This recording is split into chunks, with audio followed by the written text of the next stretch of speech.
उत्तर प्रदेश के जिला बरेली में कमांडेंट ने होमगार्ड के पेट में घुसेड़े बेत। होमगार्ड के हो चुका है दिल का ऑपरेशन। होमगार्ड ने मुख्यमंत्री मंडलायुक्त से की शिकायत।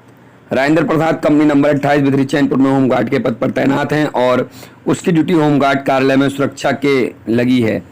राजेंद्र प्रसाद होमगार्ड कार्यालय में आगंतुक पटल में 2 बजे ड्यूटी लगाई गई थी। इसमें काम बाहर से आने वाले व्यक्तियों को कमांडर से मिलवाना होता है। 2 मई को जब अपनी ड्यूटी पर पहुंचा तो उन्होंने देखा कि आगंतुक रजिस्टर में एक व्यक्ति फूलचंद्र वर्मा कंपनी नंबर 27 10:30 बजे कमांडर से मिलने का समय दर्ज दिया गया, जिसमें कमांडर धनदास के द्वारा लिखा गया था। राजेंद्र प्रसाद के द्वारा कोई एंट्री नहीं की गई थी। राजेंद्र प्रसाद ने आरोप लगाया। जब वो अंदर गया तो मंडलों ने बुलाया और गालियां देना शुरू कर दी। रामलालपुर थाना इज्जत नगर। क्या करते हैं?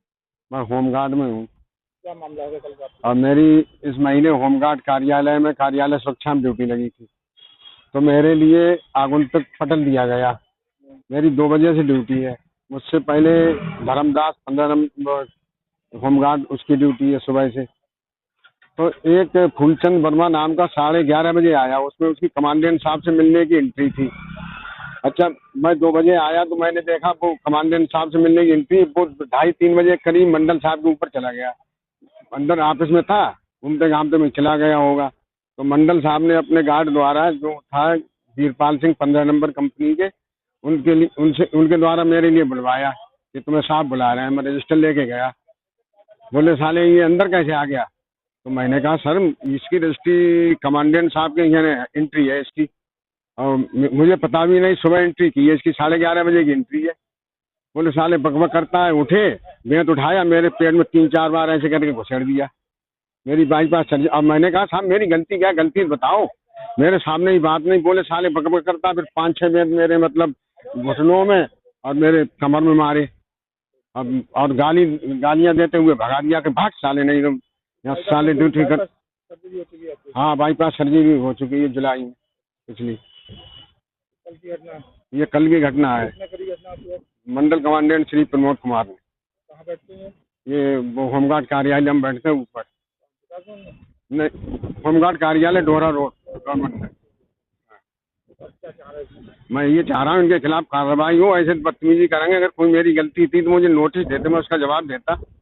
इनके खिलाफ सस्पेंशन की कार्रवाई होना चाहिए। वैसे मैंने शिकायत माननीय मुख्यमंत्री जी के यहाँ की है, प्रमुख सचिव गृह और होमगार्ड सचिव, डीजी होमगार्ड और गृह मंत्री और मानव अधिकार आयोग। वहीं आपको बता दें, रेल में कर्मचारियों के हड़प के लिए लोन के लिए 16 लाख रुपए एसएसपी से की शिकायत। जालसाजी कर लोन के 16 लाख रुपए 10,31,000 रुपए हड़प लेने का मांगने का, जान से मारने की धमकी देने के शिकार रेलवे कर्मचारी ने अपनी पत्नी के साथ एसएसपी ऑफिस पहुंचकर महिला का कहना है कि वह पहले भी शिकायत कर चुकी है, मगर उस शिकायत पर कोई कार्रवाई नहीं हुई। एसएसपी ऑफिस पहुंची महिला पिंकी पत्नी रवि कश्यप राजीव कॉलोनी थाना सुभाष नगर में बताया उसके पति रवि कश्यप रेलवे में खालसी के पद पर तैनात है। पिंकी का कहना है उसके पति के विभाग महिला जो कि रवि भटनागर की पत्नी है, मुरादाबाद में डीआरएम ऑफिस में तैनात है। पिंकी कहाँ की रहने वाली है? सुभाष नगर। क्या मामला है जो आपका? ये मामला है, मैं भटनागर नाम है, मुरादाबाद में जॉब करते हैं डीआरएम ऑफिस में। उन्होंने हमारे आदमी का लोन कराया 16 लाख का। 16 लाख का लोन कराने के बाद 1 मार्च को हमारे खाते में पैसा आया। 2 मार्च को उन्होंने हमारे आदमी को बुलाया, बोले कि हमारे जो मैनेजर है वहाँ के, जिन्होंने लोन कराया है, वो तुम्हारे खाते से ही, तुम्हारे मोबाइल से तुम्हारा जो एसबीआई का लोन चल रहा है वो बंद कर देंगे, तुम बंद नहीं कर पाओगे। हमारे आदमी को बुला लिया गया और बुला के उन्होंने फोन लेके आईडी पासवर्ड पूछ के उसके बाद उन्होंने उन्हें अपने खाते में सब पैसा ट्रांसफर कर दिया और हमारे आदमी से ये कह दिया कि हमने एसबीआई का लोन तुम्हारा बंद कर दिया है। हमारे आदमी चले आए। 15-20 दिन के बाद हमारे आदमी के पास एसबीआई के मैनेजर का फोन आया कि आपका खाता, आपके खाते वो आपका पैसा नहीं जमा हुआ है। उसके बाद घर पे भी आए तो हमें मालूम चला कि हमारा लोन बंद नहीं हुआ है। हमने उससे पूछा तो कह रहा है हमने अपने खाते में पैसे ट्रांसफर कर लिए हैं, तुम बंद नहीं करते। मैं बंद कर दूंगा, मैं बंद कर दूंगा, बंद कर दूंगा, बंद कर दूंगा। उन्होंने नहीं बंद किया। अब वो साथ देने से मना कर रहा है, वो धमकी भी दे रहा है, जो करना है कर लो। 16 लाख रुपए का लोन कराया हमारा। 10,31,000 अपने खाते में ट्रांसफर कर लिए और एक बहुत कहने पे 1 लाख वापस किए। और उनने हमारी बिना रॉयल्टी भी कर दी है। रॉयल्टी का भी पैसा हर महीने खींच लेते हैं। अक्टूबर में करी थी 15-23 में रॉयल्टी हमारी। कौन सी बैंक लोन लिया था आपने? हमने वहाँ पे नॉर्थ रेलवे बैंक से लिया हैगा जी। पैसा किसने निकाल दिया आपको? मैंग भटनागर नाम है। क्या करते हैं? DRM ऑफिस में बैठते हैं, रेल में जॉब करते हैं वो भी। आप कहाँ के रहने वाले? हम ये बरेली के रहने वाले हैं, सुभाष नगर के। आपके पति क्या करते हैं? हमारे हस्बैंड उसमें है, ट्रेन लाइटिंग में, खलासी, हाँ रेल में है, कहाँ ड्यूटी करते हैं? जंक्शन पे। अब आप क्या चाहते हैं? मैं ये चाह रही हूँ वो हमारे पैसे दे दें, हमारी रॉयल्टी करिए कि हमने उधार लेके 4 लाख रुपए दिए नगद रॉयल्टी के लिए। हमारे रॉयल्टी का पैसा भी हर मंथ खा जा रहे हैं वो। उन्होंने परसों निकाला। अब कल हम DRM ऑफिस गए थे अपनी वहाँ पे कार्रवाई के लिए, तो उन्होंने आके देखा तो हमारे पीछे 4-5 लोग लगा दिए। मैं थी, मेरे बच्चे थे, मेरे आदमी थे, हमारे पीछे आदमी लगा दिए उन्हें वहाँ पे मारने के लिए, और धमकी देते हैं कि पैसा नहीं दूंगा मैं, जो कर मिले तो कर लेना। हमें ये चाहिए, हमें इंसाफ चाहिए, हमें और पूरा पैसा चाहिए। हमने यहाँ पे CEO ऑफिस में भी शिकायत करी है और कप्तान साहब के यहाँ करी है, रेल मंत्री DRM सब जगह कर रखी है। अभी तक कार्रवाई नहीं हुई कोई बात की। वहीं आपको बता देती है, विवाहिता की हत्या 1 रोज पहले की गई थी। पुलिस कर रही है कातिल पति की तलाश। टूटी चूड़ियां, बिखरा खून दे रहे हैं विवाहित, हैवानियत की गवाही। पुलिस फरार पति की तलाश में जुटी। मामला है नवाबगंज क्षेत्र के जयनगर गांव के हत्या के मामले में सनसनी फैल गई। यहां 22 साल की विवाहिता में फरसे से काटकर हत्या कर दी। हत्या का शक पति पर है क्योंकि वारदात के बाद वह फरार है। महिला के मायके वालों के हत्या का पता चला, उन्होंने ससुराल पहुंचकर सबके कमरे में पड़ा देखा। मामला रिपोर्ट दर्ज करा दी। वहीं आपको बताते चले, ससुराल से आ रहे ग्रामीण को ट्रक ने मारी टक्कर, घटनास्थल पर हुई मौत। थाना बमौरा क्षेत्र के गांव चाणपुर नवदिया निवासी 30 वर्षीय सोमपाल पुत्र राम मूर्ति गुरुवार को अपनी पत्नी कविता को छोड़ने ससुराल में गए। वापस आते समय भोलापुर के पास ट्रक ने टक्कर मार दी। खेमपाल की घटनास्थल पर मौत हो गई। सबको बरेली जिला अस्पताल पहुंचाया। परिवार वालों को सूचना दी, अस्पताल मौके पर मौत हो गई। क्या नाम भैया आपका? माशंकर आपके कौन थे ये? भतीजा क्या नाम था इनका? हेमपाल कहाँ के रहने वाले थे? चाणपुर नवदिया के थाना?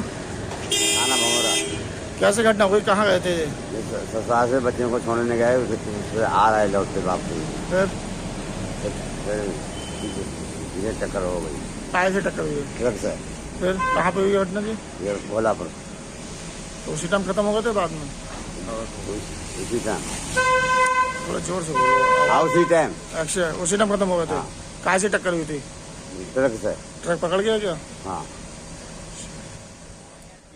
वहीं आपको बताते चले, मतदाता जागरूकता अभियान के अंतर्गत आज संकल्प सामाजिक एवं साहित्य संस्था योग क्लब मॉर्निंग वर्कर्स ग्रुप तत्वाधान में एक विचार गोष्ठी शपथ समारोह का आयोजन मंडल टाउन स्थित शहीद भगत सिंह पार्क में किया गया। कार्यक्रम में बड़ी संख्या में महिलाएं, बुद्धिजीवी, समाज से पूर्व सैनिक मौजूद रहे। उन्होंने बरेली में मतदान का नया रिकॉर्ड बनाने का संकल्प भी लिया।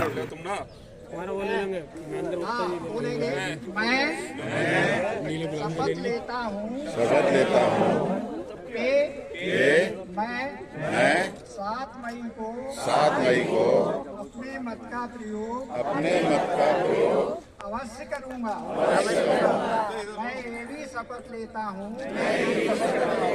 कि मैं अपने मत द्वारा देश में एक मजबूत सरकार का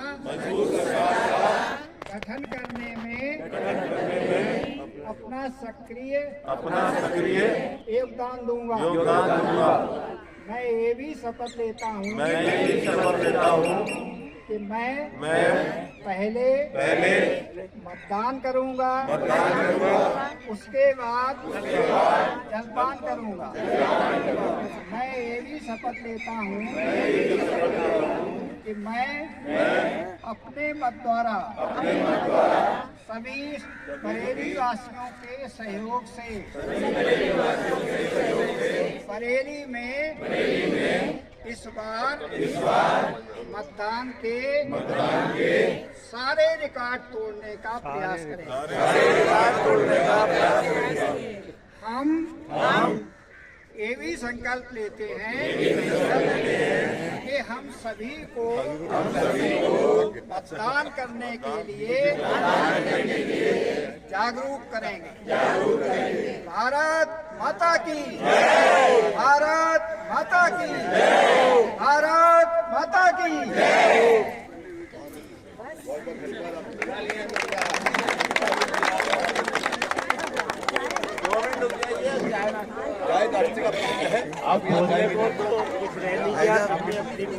मेरे पे डाल दीजिए प्लीज। जो खिलाने के लिए भारत माता की, भारत माता की जय श्री राम। वहीं आपको बता चले युवक की हत्या, बने मील, हाथ पैर खाली, प्लाट में मिला शव। बृहस्पतिवार को घर से निकले व्यक्ति को शव मिलने से हड़कंप मच गया। मृतक के हाथ बंधे हुए थे। आशंका जताई जा रही है उसका गला दबाकर हत्या कर दी गई थी। कैंट थाना क्षेत्र के झील घाटिया निवासी 30 वर्षीय हरिओम पटेल पुत्र स्वर्गीय शिव प्रसाद बृहस्पति को शाम 7:30 बजे घर से निकला था। उसके बाद घर नहीं पहुंचा। शुक्रवार सुबह लोगों ने देखा हरिओम पटेल का शव कांदरपुर में सांसद धर्मेंद्र कश्यप के कार्यालय के पास खेत में पड़ा मिला। हाथ पीछे करके बंधे हुए थे, पैर भी बंद रखे थे। सूचना पाकर उसकी मां बिद्रीवती सिंह क्यात पन्ने सूचना पर कैंट थाना पुलिस ने मौके पर पहुंची। सबको पोस्टमार्टम के लिए भेज दिया गया है। मृतक हरिओम 2 भाई थे। मृतक का बड़ा भाई ये हमारे पड़ोसी थे। इनका नाम था हरिओम पटेल। ये कैसे खत्म हो गए तो बताना मुश्किल है, लेकिन जब इनकी बॉडी पाई गई तो दोनों हाथ पीछे बंधे हुए थे और पैर बंधे हुए थे और पट लेटे हुए थे। बिल्कुल प्रथम दृष्टि में देखा जाए तो हत्या प्रतीत होता है और इसकी जो मौत हुई है वो सांस के घुटन से हुई है। हाथ पर बंधे हुए थे सब। बॉडी एक कांदरपुर में एक खाली प्लॉट है सांसद जी के आवास के पीछे की तरफ, तो वहाँ इसकी बॉडी मिली है। ये झीलगौटिया है, ग्राम पंचायत करेली का मजरा है, इसमें रहने वाले हैं। विनोद पटेल। ये भतीजा लगता था पड़ोस का। ये शाम को निकला था खाना खाऊ के अपने 6-7 बजे, शाम के 7-8 बजे के टाइम पे। तो शाम को निकलने के बाद घर जानकारी रात को जब वापस नहीं आया, देखा आस पड़ोस में देखा होगा कहीं सो गया होगा, कहीं चला गया, सो सा गया होगा, सुबह आ जाएगा।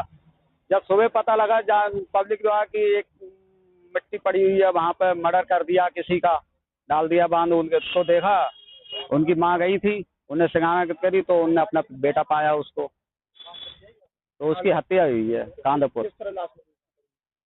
बुरी कंडीशन में पड़ी हुई थी, पट पड़ा हुआ था, हाथ पैर बंधे हुए थे, उसे अंगोछा से बांध रखा था उसका ऐसा लग रहा है गला दबाया हो।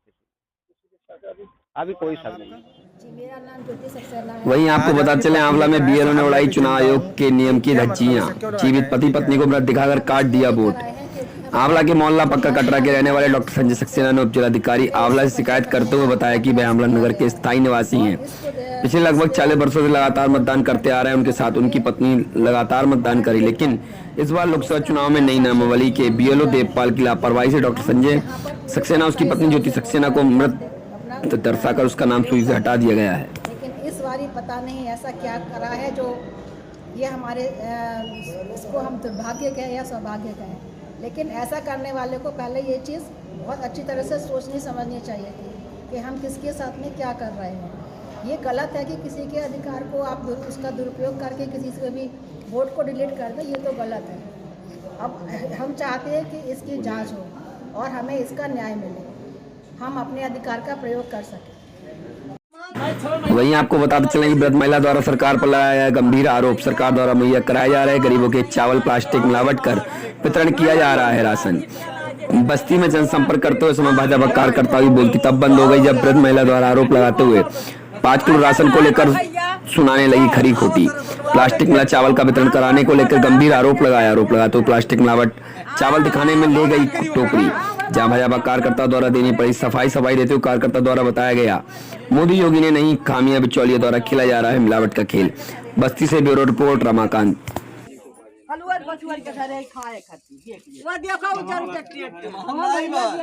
मटका हुआ